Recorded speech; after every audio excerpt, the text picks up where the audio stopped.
전국시대 고사성어 탑 10. 지금도 많이 쓰는 전국시대 고사성어. 6위 각주국어부터 10위 고침안면까지. 전국시대 고사성어 이야기 2편. 시작합니다. 각주국엄, 색일각 배주, 구할구, 칼검. 칼이 불에 빠지자 뱃전에 표시해 두었다가 찾는다. 미련하여 융통성이 없음을 이르는 말. 춘추 전국시대 초나라 사람의 이야기이다. 그는 매우 소중한 칼을 안고 양자강을 건너고 있었다. 강 가운데쯤 왔을 때 그만 그 칼을 물에 빠뜨리고 말았다. 그는 즉시 주머니 칼을 꺼내서 칼을 빠뜨린 부분에 배의 자국을 내어 표시해 놓았다. 칼이 떨어진 자리에 표시해 놓았으니 이 다음에 와서 칼을 찾을 수 있겠지. 배가 언덕에 닿자 뱃전에 표시를 해놓은 물속으로 뛰어들었다. 그는 칼을 찾기 시작했으나 이곳저곳 아무리 찾아도 보이지 않았다. 그는 배가 움직였다는 사실을 계산에 넣지 않았던 것이다. 이처럼 뱃전에 표시한 것을 따라 강물에 빠진 검을 찾는다는 뜻의 각주국엄은 너무도 완고하여 임시변통술이 없다, 융통성이 전혀 없다, 또는 그런 사람을 가리키는 말로 쓰이게 된 것이다. 진나라 장군 백기가 조나라 효성왕에게 편지를 보냈다. 연파장군을 조갈로 대치하는 편이 낫다는 내용의 편지였다. 효성왕이 연파장군을 조갈로 대치하려 하자 인상여가 반대 상소를 올렸다. 조갈은 단지 병법의 이론에만 밝을 뿐 여러가지 변화에 대처하는 융통성을 모른다. 는 내용이었다. 그러나 효성왕이 이를 듣지 않고 조갈을 장수로 삼는 바람에 조군은 대패의 국가의 존망이 위태롭게 되었다. 계명구도 닭개, 울명, 개구, 도적도. 닭처럼 울고 개처럼 들어가 좀도둑질을 함. 아무리 미천한 사람도 작은 재주가 있으면 남을 도울 수 있다. 전국시대 때 육후기 왕과 귀족들은 인재의 초청에 온갖 정성을 기울였다. 특히 제나라의 맹상군은 식객을 우대한 것으로 유명하여 설사 범죄자라 할지라도 한 가지 재주에 뛰어나기만 하면 모두 받아들이니 그의 문중은 항상 3,000명을 헤아렸다고 한다. 진나라의 소왕이 제나라의 귀족인 맹상군의 현명함을 듣고 인지를 보내 만나기를 요청했다. 맹상군이 진나라로 가려고 하자 빈객들은 모두 반대했다. 그러나 그가 듣지 않자 소대가 이렇게 말했다. 오늘 아침 제가 밖에서 돌아오는데 나무인형과 흑인형이 말하는 것을 들었습니다. 나무인형이 하늘에서 비가 오면 그대는 무너질 것이다. 라고 말하자 흑인형은 나는 흙에서 태어났으니 무너져도 흙으로 돌아갈 뿐이다. 만약 하늘에서 비가 오면 그대는 떠내려가 멈추는 곳을 알지 못한다. 라고 하였습니다. 지금 진나라는 호랑이와 일이 같은 나라입니다. 그런데 주군이 가고자 하시니 만약 다시 돌아오지 못하면 흑인형의 비웃음을 면치 못할 것입니다. 그래서 맹상군이 가지 않았다. 그런데 얼마 후에 맹상군은 왕명으로 진나라에 가게 되었다. 진이 소왕은 그를 보자마자 자국의 재상으로 삼으려 했다. 그러나 거기에는 강경한 반대 의견이 있었다. 맹상군은 당대에 어진 사람이며 또 제나라는 그의 왕국입니다.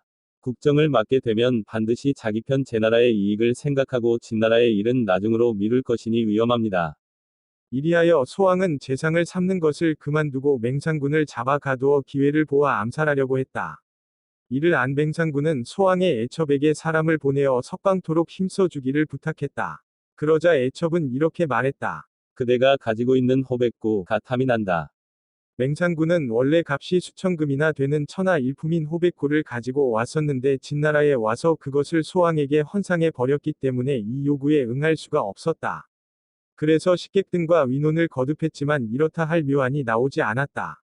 이때 말석에서 도둑질하는데 명수라는 사나이가 앞으로 나서서 말했다.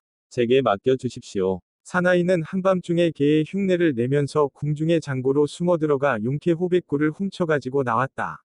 이것을 애첩에게 바치자 애첩은 소왕에게 간청하여 맹상군을 석방했다. 석방된 맹상군은 곧 진나라에서 탈출하고자 위장을 한 후 한밤중에 함곡관에 도착했다. 그런데 진나라 법에 닭이 울어야 관을 통과시키게 되어 있었다. 맹상군은 뒤쫓아오는 자가 염려되어 안절부절하고 있는데 식객 가운데 닭 울음 소리를 잘 내는 자가 있어 그가 닭 울음 소리를 한번 흉내내자 그 소리를 듣고 닭들이 모두 울었다. 이에 맹상군은 통행증을 보이고 무사히 관을 통과하였다. 통과한 지 잠시 뒤에 진나라에 뒤쫓는 자가 관에 도착하였으나 이미 맹상군이 관을 통과한 뒤였기 때문에 그대로 돌아갈 수밖에 없었다. 맹상군은 작은 재주를 가진 이 두 사람 때문에 위기일발에 죽을 고비를 넘길 수가 있었다. 일찍이 맹상군이 이 두 사람을 빈객으로 대우하자 다른 빈객들은 모두 이 두 사람과 함께 있기를 부끄럽게 여겼다. 그런데 맹산군이 진나라에서 위기에 부딪혔을 때에는 결국 이 두 사람이 그를 구출하였다. 그 뒤부터는 빈객들이 모두 탕복하였다고 한다. 견토지쟁, 개견, 토끼토, 갈지, 다툴쟁. 개와 토끼의 다툼. 쓸데없는 다툼은 뜻하기도 하고 양자의 싸움에서 제3자가 이익을 보는 것을 비유한다. 전국시대 세객 순우고는 기지와 변론이 뛰어난 인물로 유명했다. 그가 제나라 선왕에게 중용되었을 때의 일이다. 하루는 제선왕이 위나라를 공격하려는 뜻을 비추자 순우고는 다음과 같은 비유를 들어 그 뜻을 거두라고 간언했다. 옛날에 한자로라는 빠른 개와 동곽준이라는 토끼가 있었습니다. 하루는 한자로가 동곽준을 잡으려고 뒤쫓아 달려갔습니다. 개와 토끼는 수십 리에 이르는 산기슭을 3바퀴나 돌았고 높은 산을 5번이나 오르락내리락하여 결국에는 모두 지쳐 쓰러져 죽게 되었습니다. 때마침 그곳을 지나던 농부가 힘을 들이지도 않고 개와 토끼를 모두 얻었습니다. 지금 제나라와 위나라는 오랫동안 대치하여 병사들과 백성들은 지칠 대로 지쳐 있으며 쇠약해졌습니다. 신은 진나라나 초나라 농부가 힘들이지 않고 차지한 성과와 같은 것을 거두려 하지 않을까 걱정됩니다.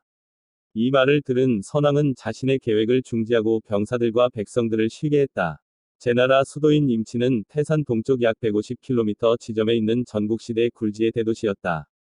이 임치성에는 성문이 13개 있었다고 하는데 그 중에서도 서문의 하나인 직문은 천하의 학자들이 모여 학문이나 사상에 대하여 연구하고 그 결과를 기탄 없이 토론하는 이른바 백가쟁명의 요람지라고 할 수 있었다. 일찍이 위왕이 즉위하던 해는 위나라 문우가 죽은 지 30년이 되는 해였다. 당시 위나라는 진으로부터 삼가 분할에 위해 성립한 신흥 국가이면서도 전국 7흥 가운데 가장 먼저 간국의 위치를 차지하고 있었다.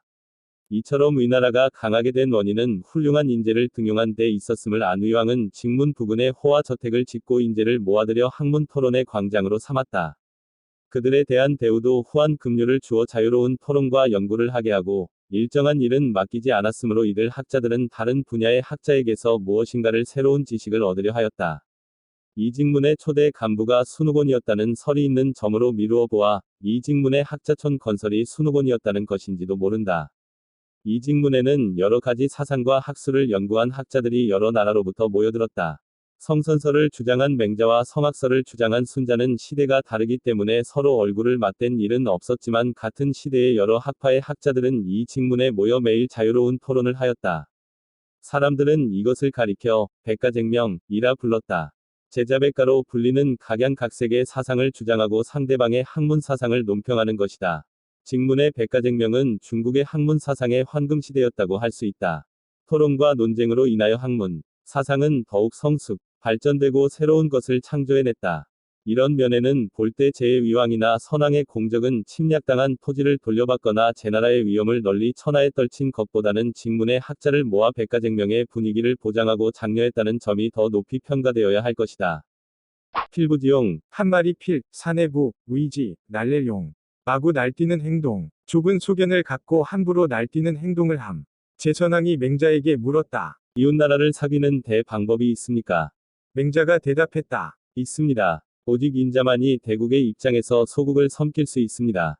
그러므로 탕이 갈나라를 섬겼고 문왕이 고니를 섬긴 것입니다. 오직 지자만이 소국의 입장에서 대국을 섬길 수 있습니다. 그러므로 대왕이 훈육을 섬겼고 구천이 오나라를 섬긴 것입니다.